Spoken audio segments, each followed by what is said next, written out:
Okay, hello everyone. My name is Priyanka Shenge. I'm working with UNICEF and I'm here to tell you more about what Maha Youth for Climate Action is. So basically, UNICEF has collaborated with Center for Environment Education to put together a program called MYCA, which is a program that helps youth in Maharashtra to build their action for climate forward. So we see that a lot of the youth, like yourselves, are very much interested to do something for climate, but they would like more support. They would like interface with the government. They would want, what are the tools needed to take their actions forward. So this is an initiative to help youth put forward their actions. So I'm going to very briefly explain what is MYCA and then let you know about what are the different steps involved so that you all can also understand what we're doing at the Maharashtra state so you can also get inspired. So as I said, it's a platform for youth. The age group is 15 to 29. Those youth who work in climate action can join the group and understand how they can plan and take their actions forward.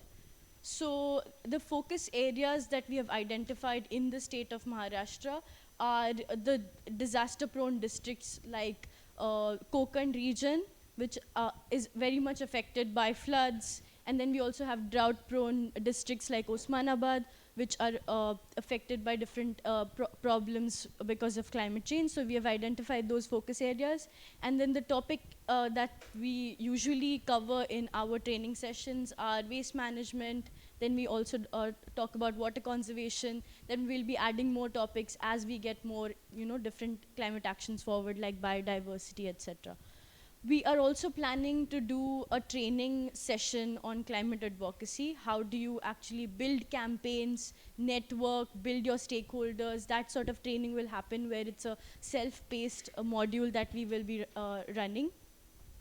So in the MYCA program, what we have designed is we have 3 levels. Level 1 has already started.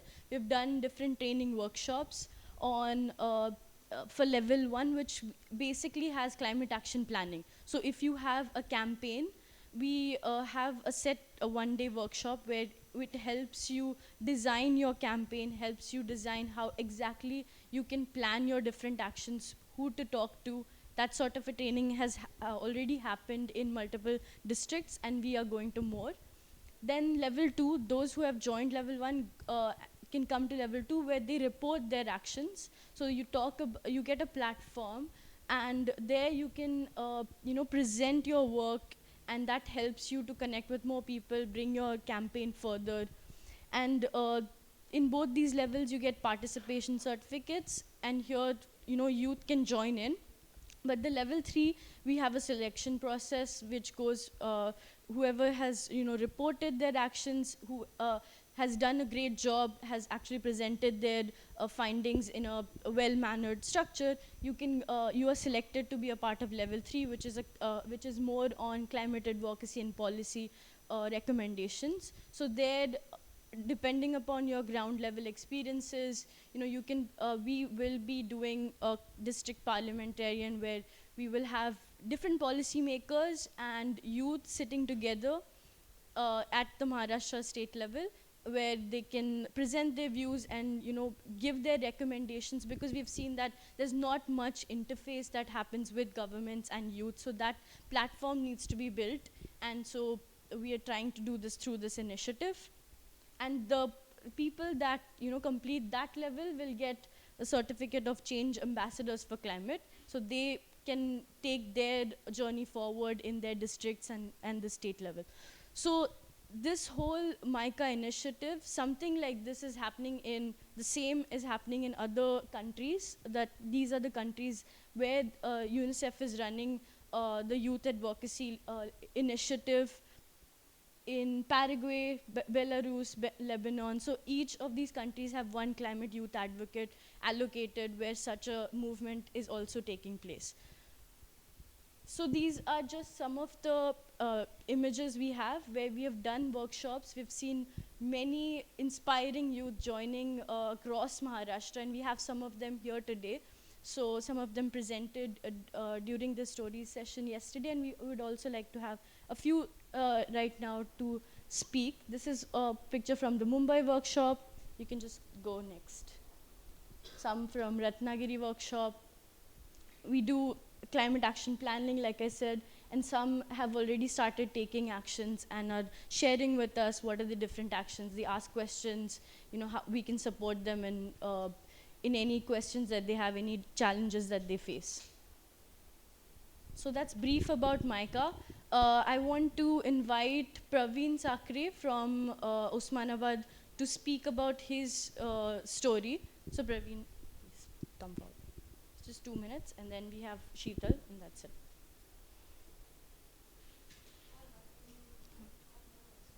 Sheetal, you also come forward.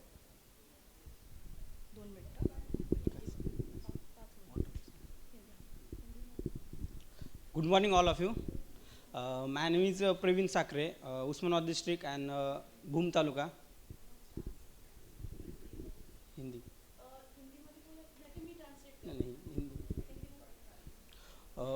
मेरा नाम है प्रवीण साकरे और मैं Osmanabad district से हूँ फिलहाल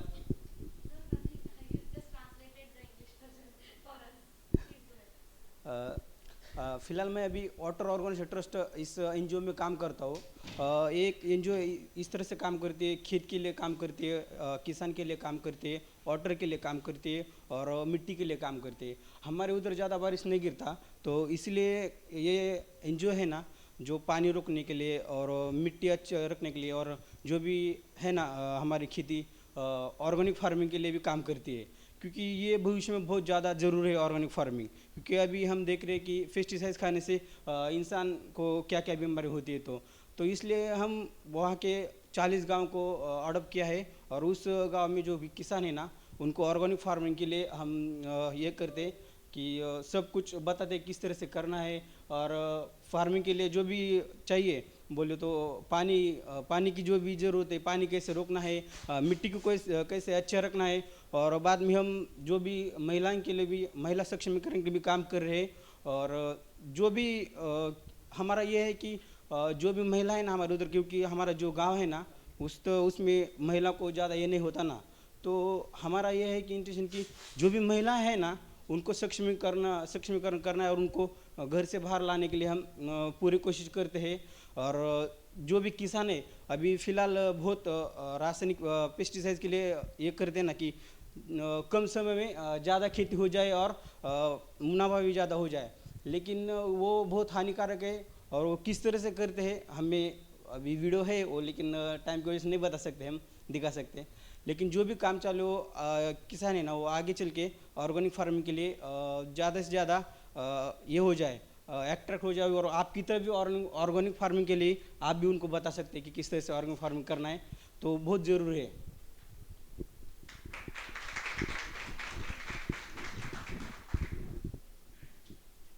आप सबके से फ्रेश और स्माइली चेहरे देखकर मेरे माइंड में एक लाइन आ रही है, उभरती उमंगे उभरती अदाएं, इस जिंदा दिली शहर की गूंजती हवाएं और जिंदाबाद हिंदुस्तान। नमस्कार, मैं शीतल मुंडे फ्रॉम महाराष्ट्र डिस्ट्रिक्ट बुल्ढाना। अभी मैं MYCA के थ्रू एज अ वॉलंटियर काम कर रही हूँ अपने ब्लॉक लेवल पे। तो अभी शांतनु सर ने जो बताया कि all of us face a lot of problems. The one reason behind it, this is a lack of awareness about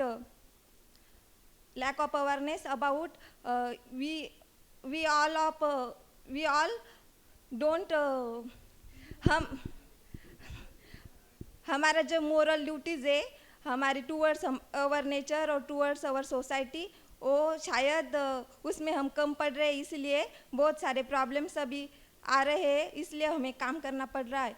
तो मैं जो काम करती हूँ as a volunteer block level पे, तो मेरा मेन पर्पस ये है कि पीपल्स को अवेयर कैसे करें। हर विलेज में मैंने यूथ क्लब इस्टेब्लिश किए, मेरे ब्लॉक के 30 विलेजेस में मैंने यूथ क्लब इस्टेब्लिश किए, क्योंकि वो वहाँ के जो यूथ है गांव के, तो गांव के जो भी प्रॉब्लम्स है वो वहाँ के वहाँ सॉल्व हो, ना कि हमें हर प्रॉब्लम के लिए उस गांव जाना पड़े। और उस यूथ को मैं कोऑर्डिनेट करती हूँ, इतना ही मेरा काम है।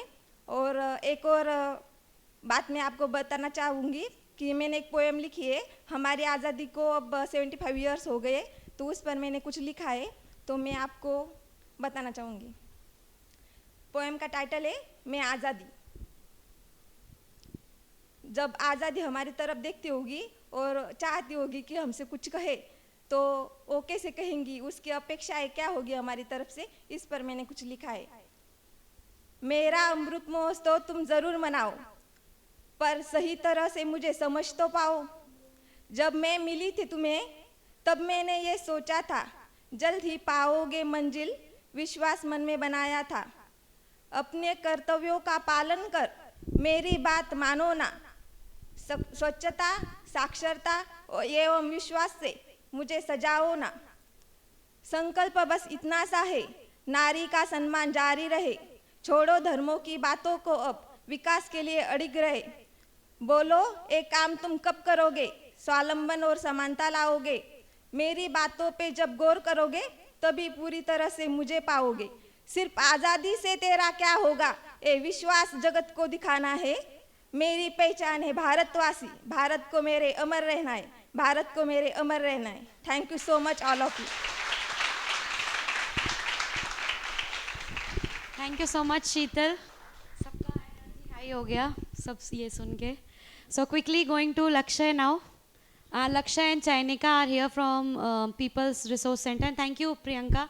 देखो मैं थैंक यू बोलना भूल जाती हूँ, प्लीज़ मतलब मैं भूल जाती हूँ, इट्स नथिंग लाइक मतलब मैं कुछ जानबूझ के नहीं कर रही हूँ, but yeah please. So we have Chainika and Lakshya from people's resource centre who would be talking about their initiatives, and then we have Ishita who would join after. So that would be the last initiative we are sharing today.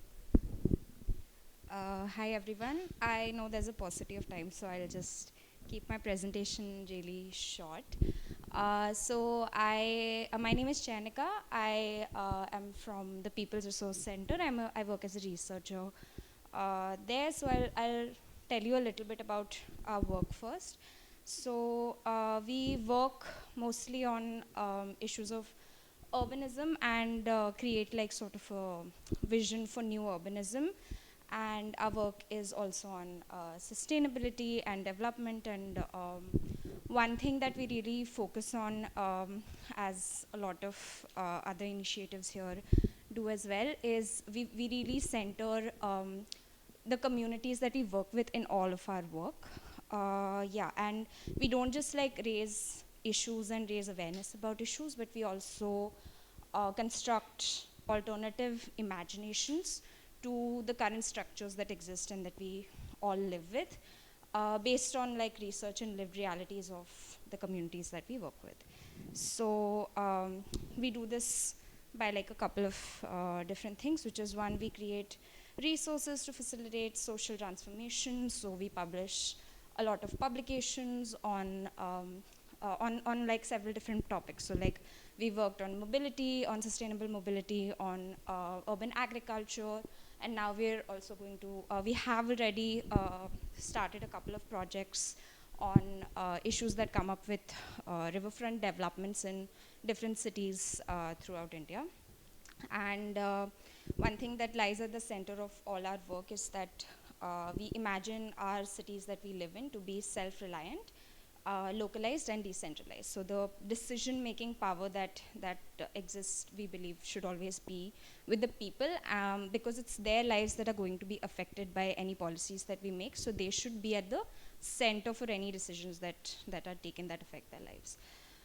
So as we said, we've worked a lot on mobility in cities before, on mobility, alternative forms of mobility, so like bus-based public transport, on cycle and cycle rickshaws, on pedestrian policy, and we're going to be starting a few projects on riverfront developments and their issues in cities. So basically focusing on like river-city relationships that exist, and how a lot of the projects that are going on don't really take into account the relationships that a lot of people who live on the river banks and are very dependent on them for their livelihoods, and they have like a very special relationship because of their traditional cultural associations that they make with the rivers to it. So they are not really taken into account as much as we try with like a lot of the development projects that are taking place. But my work mainly is on urban agriculture in Delhi. So does anybody know what do you imagine urban agriculture looks like, if anybody can sort of just say in like one line? Okay, that's great. Anybody else? Sorry? Vertical gardening. Okay, great. So that's sort of the image that we have of our cities, that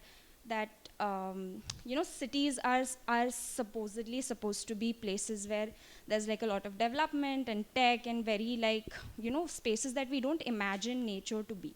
So, but what we see and what we find through all our extensive research is that that's not true, and there is a lot of urban and peri-urban farming that is done all throughout the country in various cities, and the imagination that we have of nature being separate from city, which is like artifactual and technical, is very is it's not, that's not true at all.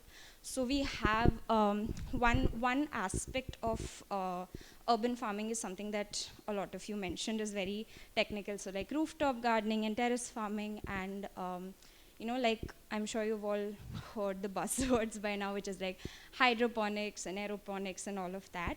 But there's also like a very traditional commercial farming community that exists in cities that have been farming there for like years and years, for 40-50 years, and now we might consider in the definitions that we hold today, we might think of cities on paper as only like non-agricultural spaces where all our technical development takes place. But people who have been farming in these cities have been practicing agriculture for way before these definitions even existed in our mainstream ideas. So there is like a very strong community in Delhi, especially like 10% of the entire like food consumption that happens is supplied from the farming that happens within cities. So, and also like we don't just consider like growing of food to be a part of urban agriculture. We also consider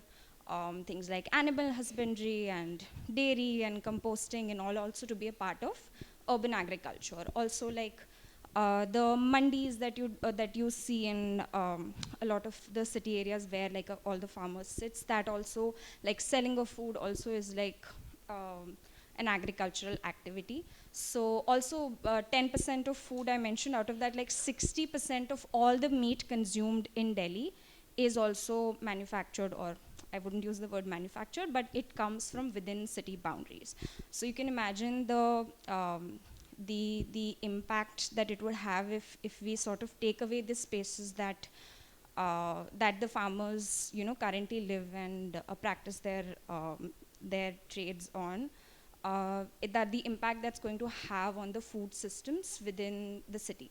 So one thing that I'm sure everybody is just aware of is the food miles that exist. So the amount of the number of miles that it takes for you to transport food from one place to the other so that it reaches the people who consume them, that is lessened way more if urban agriculture is promoted.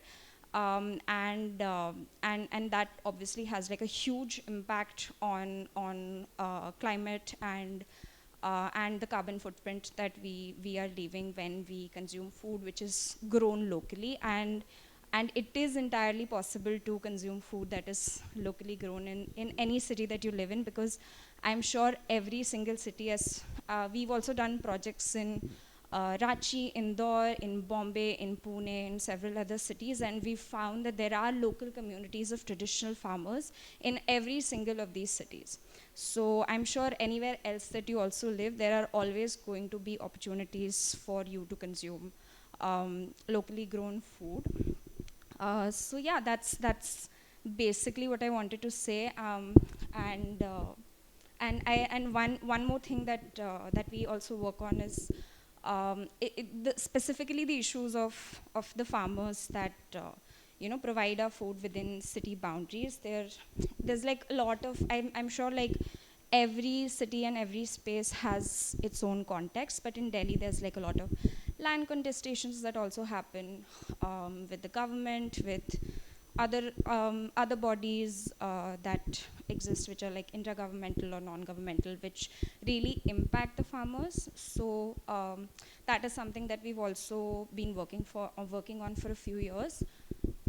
Sorry, and we recently also launched a citizen-led draft of on urban agriculture in Delhi, which was made in a partnership with like a lot of civil society and researchers and the farmers themselves who practice urban agriculture within the city boundaries. And it was a really uh, it, like an overwhelming experience for me to be in the space where when we had like a public consultation meeting recently, uh, recently on the citizen-led draft, because this we wanted to make it very clear that it's a working draft and it cannot it cannot be complete without the inputs of without the continued inputs of more and more farmers who are working in the city, because that's whose life it's going to impact at the end of the day. And the space that we created during the public consultation meeting saw like about 20 to 30 local farmers children participating in the meeting. We also had a lot of civil society researchers at the meeting and a few government representatives as well. So I feel like creating that sort of space creating those sort of spaces really helps sort of bring all stakeholders together on a platform, so that there can be different inputs um, on any policy that we are creating. So very like a so it was a very I mean biased opinion, but a very nice model of like a participatory policy building process.